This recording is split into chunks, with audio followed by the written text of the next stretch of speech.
বাংলায় হেলথ টিপসের পক্ষ থেকে আপনাদের সকলকে স্বাগত জানাই। প্রিয় বন্ধুরা, আজকে আমাদের বিষয় আমরা সঙ্গিনীর যোনি কেন এবং কিভাবে চুষব। সঙ্গিনীর যোনি একটি খুবই স্পর্শকাতর জায়গা। এইখানে আমাদের আদর করা বা জিহ্বা দিয়ে স্পর্শ করানো একটি সংবেদনশীল অঙ্গ, তাই এখানে স্পর্শ করানো উচিত। কিন্তু কয়েকটা জিনিস আমাদেরকে মাথায় রাখতে হবে। আমরা যখন আমাদের সঙ্গিনীর সাথে যৌন জীবনে যাব, তখন কেবলমাত্র আমাদের যৌন স্পর্শকাতর জায়গাটা কেবলমাত্র তার যোনি বা নিতম্বে সীমাবদ্ধ থাকবে না, গোটা শরীরটার মধ্যে কিন্তু আমাদের ফোরপ্লে করতে হবে।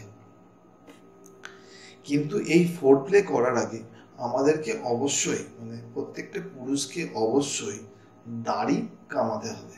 আমাদের অনেকেরই মনে হতে পারে যে আমরা তো সেক্স করব হাতে বা লিঙ্গে, তাহলে আমাদের দাড়ি কেন কামানোর প্রয়োজন?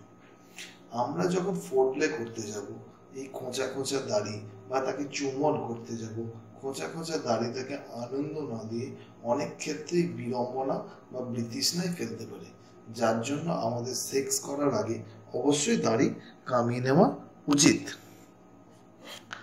যোনি মহিলাদের একটি অতি সংবেদনশীল অঙ্গ। প্রত্যেকটি মহিলারই একটি কামনা বা বাসনা থাকে তার সঙ্গী যেন তার যোনিতে অন্তত একবার স্পর্শ করে। আমরা যদি পুরুষেরা অনেকেরই একটা প্রবণতা আছে যে এই যোনিটাকে স্পর্শ করার ক্ষেত্রে একটা ঘৃণ্যতা বোধ কাজ করে। আমরা যদি এই ঘৃণ্যতা বোধটাকে না কাটাতে পারি, দিয়ে যদি এই যোনিতে চুম্বন অথবা চোষার কাজটা করতে না পারি, তাহলে অনেক মহিলার মধ্যেই একটি অসন্তোষ বা আক্ষেপ থেকে যায়, যেখান থেকে সে কিন্তু অন্য পুরুষের শরণাপন্ন হবার একটি সম্ভাবনা তৈরি করতে পারে। তৃতীয়ত, আমাদের মধ্যে আবার অনেক এমন পুরুষ আছে যারা ঘৃণ্য মনে করতে করতে একবার কোনোভাবে হালকা বা পাতলা ভাবে হয়তো যোনিতে স্পর্শ করল, কিন্তু তার স্বাদ পেয়ে যাওয়ার পর সেখান থেকে আর সরে আসতে পারে না। অতিরিক্ত পরিমাণে যোনির চোষণ কিন্তু স্বাস্থ্যের পক্ষে ক্ষতিকরও হতে পারে। তাই এটাও মাথায় রাখতে হবে, অতিরিক্ত পরিমাণে আমরা যেন কোনো কিছুটাই না করি।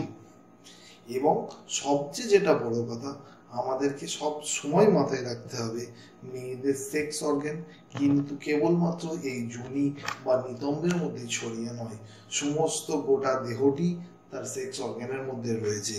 তাই আমাদের ফোরপ্লে বা আদর করার অংশ যেন কেবলমাত্র যোনির দিকে টার্গেট না হয়, সমস্ত শরীরটিতে যেন আমরা তাকে ফোরপ্লে করতে পারি। সেই দিকটা যদি আমরা মাথায় রেখে চলি, তাহলে আমাদের যৌন জীবন অবশ্যই সুখকর হবে। ধন্যবাদ বন্ধুরা।